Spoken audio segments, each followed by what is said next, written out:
प्रतिष्ठानपुर में सुकर्मा नाम का एक ब्राह्मण अपनी पत्नी और 2 बेटियों के साथ रहता था।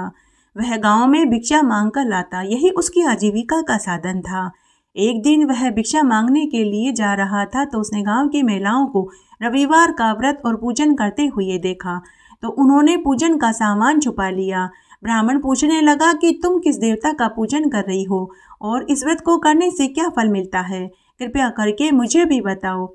तब उन स्त्रियों ने कहा कि हम सावन मास के रविवार का व्रत और पूजन कर रहे हैं। इस व्रत को करने से निर्धन को धन मिले, सुहागिनों का सुहाग अखंड रहे, कुंवारे लड़के लड़कियों का शीघ्र विवाह होवे, निसंतानों को संतान सुख की प्राप्ति होवे, कोढ़ी को कंचन जैसी काया मिले।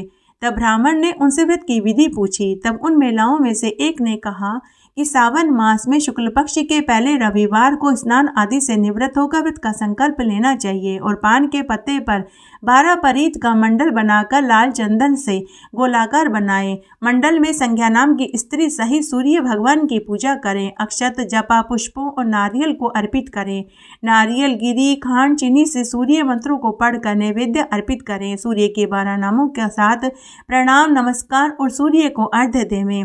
6 सूत्रों को मिलाकर 6 गांठें लगावें और उस सूत्र को सूर्य भगवान को अर्पित करके गले में पहन लेवें। 12 फलों का बायना निकालकर किसी ब्राह्मण को दान में देवें।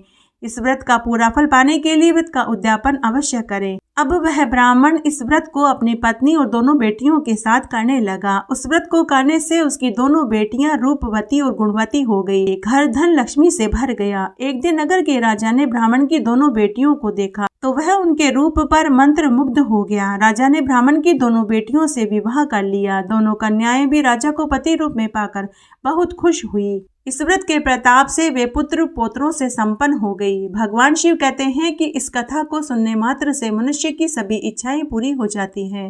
बोलिए देवों के देव भगवान महादेव जी की जय।